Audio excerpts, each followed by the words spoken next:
بسم اللہ الرحمن الرحیم۔ السلام علیکم۔ اس وقت لداخ میں سیکیورٹی صورتحال کو بیان کرنے کے لیے ہم کہہ سکتے ہیں کہ درخت خاموش ہیں، ہوائیں رک چکی ہیں اور طوفان سے پہلے خاموشی کا سما ہے۔ بھارت کی جانب سے ہر لمحہ لداخ کی سرحد پر فوجیوں اور اسلحہ کو اکٹھا کرنے کی خبریں آ رہی ہیں۔ کبھی راج ناتھ کا دورہ پلان کیا جا رہا ہے تو کبھی مودی چپکے سے لداخ پہنچ جاتے ہیں، اور کہا یہ جاتا ہے کہ مودی نے نیمو کے مقام پہ فارورڈ پوسٹ کے اوپر دورہ کیا، وہاں پہ فوجیوں سے ملاقات کی، اسٹریٹجی چیک کی، جبکہ اگر دیکھا جائے تو نیمو تقریباً 231 سے 255 کلومیٹر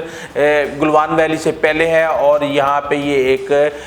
ٹورسٹ ریزورٹ ہے۔ لوگ یہ کہہ رہے ہیں کہ کیا مودی نے اس کو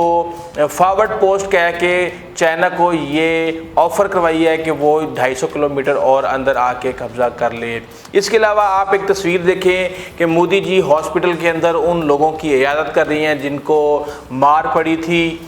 چائنیز فوجیوں سے، اور آپ ان کی تعداد دیکھیں کہ اتنے دن گزرنے کے باوجود بھی تقریباً 2.5-3 ہفتے گزر گئے ہیں، اتنے فوجی ابھی بھی ہاسپٹل کے اندر ہاسپٹلائز ہیں۔ بھارت دنیا کے ان چند ممالک میں ہے جس کے جو تعلقات ہیں اس کے ہمسایہ ممالک کا، چاہے وہ بنگلہ دیش ہو، میانمار ہو، نیپال ہو، ان سب سے اس کے سرحدی تنازعات دہائیوں سے چلے آ رہے ہیں۔ اس وقت صورتحال یہ ہے کہ مشہور جو ملٹری اسٹریٹجسٹ تھے سن ٹزاؤ، انہوں نے 2500 سال پہلے اپنی دی آرٹ آف وار کے اندر لکھا تھا کہ اگر آپ بہت زیادہ کمزور ہیں تو دشمن کو یہ شو کروانے کی کوشش کریں اور بہت زیادہ طاقت کا مظاہرہ کریں کہ آپ بہت زیادہ طاقتور ہیں، اور اگر آپ بہت زیادہ طاقتور ہیں تو اپنے دشمن کو یہ دھوکہ دینے کی کوشش کریں کہ آپ بہت زیادہ کمزور ہیں۔ لگتا یہ ہے کہ بھارت اس چینی جو ملٹری اسٹریٹجی ہے اس کے اوپر گامزن ہے، اور 80,000 سے زیادہ ماؤنٹین جو وہاں پہ ان کے رجمنٹس ہیں، دوسرے جو سپاہی ہیں، ان کو وہ وہاں پہ تعینات کر چکا ہے۔ دنیا کا ہر اسلحہ اس وقت وہ خرید رہا ہے۔ دنیا کے کسی ملک کے پاس کوئی بھی اسلحہ ہے، چاہے وہ 30 سال پرانے جہاز کے فریم ہی کیوں نہ ہو، ان کو وہ خریدنے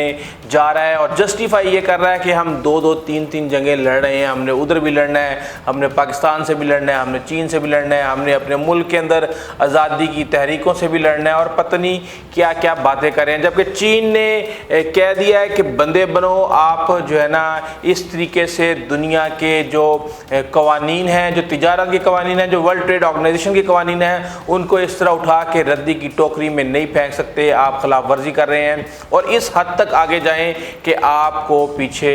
واپس آنے میں تکلیف کا احساس نہ ہو، اور آپ اپنی معیشت کو تباہ کر لیں گے، آپ اپنے ملک کو تباہ کر لیں گے۔ دنیا کی سب سے بڑی سیکولر جمہوریت سمجھا جانے والا بھارت نریندر مودی کے دور حکومت میں اس وقت RSS کی فسطائی فکر کا بری طرح شکار ہو چکا ہے۔ بھارتی وزیر اعظم نریندر مودی کا المیہ یہ ہے کہ وہ اپنے آپ کو ایک عظیم ہندو نیشنلسٹ اور تاریخ ساز لیڈر سمجھتے ہیں۔ وہ مسلمانوں اور خصوصاً پاکستان کا کٹر مخالف لیڈر سمجھا جاتا ہے۔ گجرات کے وزیر اعلیٰ کے طور پر اپنے صوبے کے 2000 سے زائد بے گناہ مسلمان مروا دیتا ہے، اور اس قتل و غارت کے خلاف کوئی عدالتی کارروائی نہ ہونے دی جاتی ہے۔ وہ عرصہ دراز سے پاکستان مخالف بیانات دینے کی شہرت رکھتا ہے، ہمیشہ اپنے بیشتر حکمرانوں پر الزام لگاتا ہے کہ وہ پاکستان کے خلاف بڑی کارروائی کرنے کی جرات نہیں رکھتے۔ نریندر مودی نے پاکستان کے خلاف کئی